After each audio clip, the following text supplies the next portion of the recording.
بهارتي پایلټ پاکستان گرفتار کړی ده یا نه د پاکستان اوسه پورې دا خبره ولې خفیه ساتلې ده. زیات حلقو لخوا دا ویل کېږي چې بهارتي پایلټ پاکستان گرفتار کړی ده، خو پاکستان افیشلی تر دې دمه د دې اعلان نه دی کړی او د هغې وجه دا کېدای شي چې امریکا په منځ کې راغلې ده. د امریکې په وینا باندې پاکستان دا خبره پټه ساتلې ده. که چېرته پاکستان دا ښکاره کړي چې بهارتي پایلټ یې گرفتار کړې ده، یقینا چې مودي دپاره دا ډېره غټه دچکه ده. په انډیا کې په بھارت کې د مودي خلاف تحریکونه شروع کېدی شي، ځکه چې په هر لحاظ باندې مودي په دې جنګ کې ناکامه شو او په انډیا کې انتشار چې کوم دی هغه د امریکې په مفاد کې نه دی. نو هم دا وجه ده چې پاکستان د امریکې په وړاندې مجبور دی او دا خبر تر دې وخته پورې پټ ساتلی شوی دی. که په دې جنګ کې موږ ګورو پاکستان نه صرف بھارت ته شکست ورکړی دی، بلکې فرانسیسي طیارې رافیل،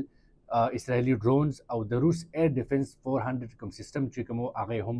ناکامه کړی دی. پاکستان او چین دنیا ته ښودله چې دوی سره کوم وسله ده هغه جدید هم ده او هغه مضبوطه هم ده او هغه په هر محاذ باندې خپل مقابله هم کولی شي.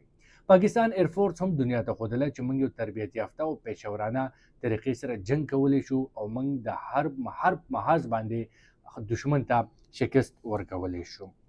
د ټرمپ په وینا باندې د پاکستان او بھارت ترمنځ کشیدګي ختمه شوه، خو امریکایي صحافي نیک رابرټس وایي چې کله پاکستان په انډیا باندې جوابي وار وکړو نو انډیا هغې نه بعد مجبور شو، پته ورته ولګېده چې زه نور د پاکستان مقابله نشم کولی. نو امریکې ته ریکویسټ وکړو چې په دې کې انوالو چې ټرمپ په دې کې انوالو شو. د امریکې په انوالمنټ باندې د امریکې مداخلت وروسته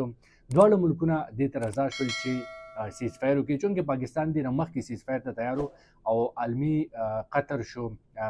ترکی شو یا نور ملکونه شو عالمي هغې پکې انوالو کړي، خو مودي نه منله. خو چې کله پاکستان جوابي وار وکړو د هغې نه بعد مودي ته پته ولګېده چې د پاکستان مقابله نشم کولی، نو بیا تیار شو دې ته چې جنګ بندي وشوه. که موږ په دې جنګ کې اوورال وګورو نو دا داسې جنګ نه و چې یو ملک په بل باندې اټیک وکړو، یو سرنډر شو، سلامي شو او بل جنګ وګټل او دنیا ومنله چې یو شکست وخوړ بل ته ګټه میلو شوه.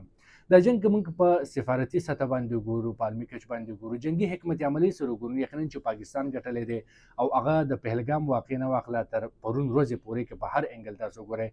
د پهلګام واقعې متعلق د پاکستان اول ورځ نه دا موقف و چې دا د مودي فال ټریک اپریشن دی، پاکستان په دې کې ملوث نه دی، که بھارت سره څه قسمه ثبوت وي هغه دې پیش کړي او پاکستان دې ته هم تیار دی چې د دې واقعیاتو دې په عالمي سطح باندې تحقیقات وشي، څوک ملزم ثابت شو، عالمي عدالت لخوا دې ورته سزا ورولی شي. دنیا هم د پاکستان دا موقف ومنه او په دغه وجه باندې د بھارت سره چا ملګرتیا نه کوله. هر ملک د بھارت ته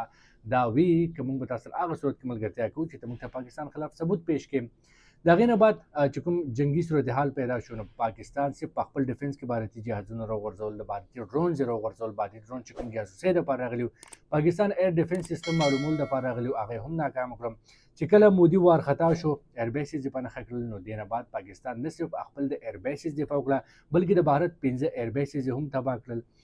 بھارتي ایر ډیفنس سیستم S-400 یې هم تباه کړو، میزایلي ذخیره یې ولله هم تباه کړه، په LOC باندې چیک پوسټونه یې ولله هم تباه کړل، 100 نه سوا فوجیان یې ولله هم وویشته، تقریبا 26 حساس اهداف یې ولله په نښه کړه او د هغې نه بعد د مودي جنګي جنون چې کوم هغه په خاورو کې خاورې شو.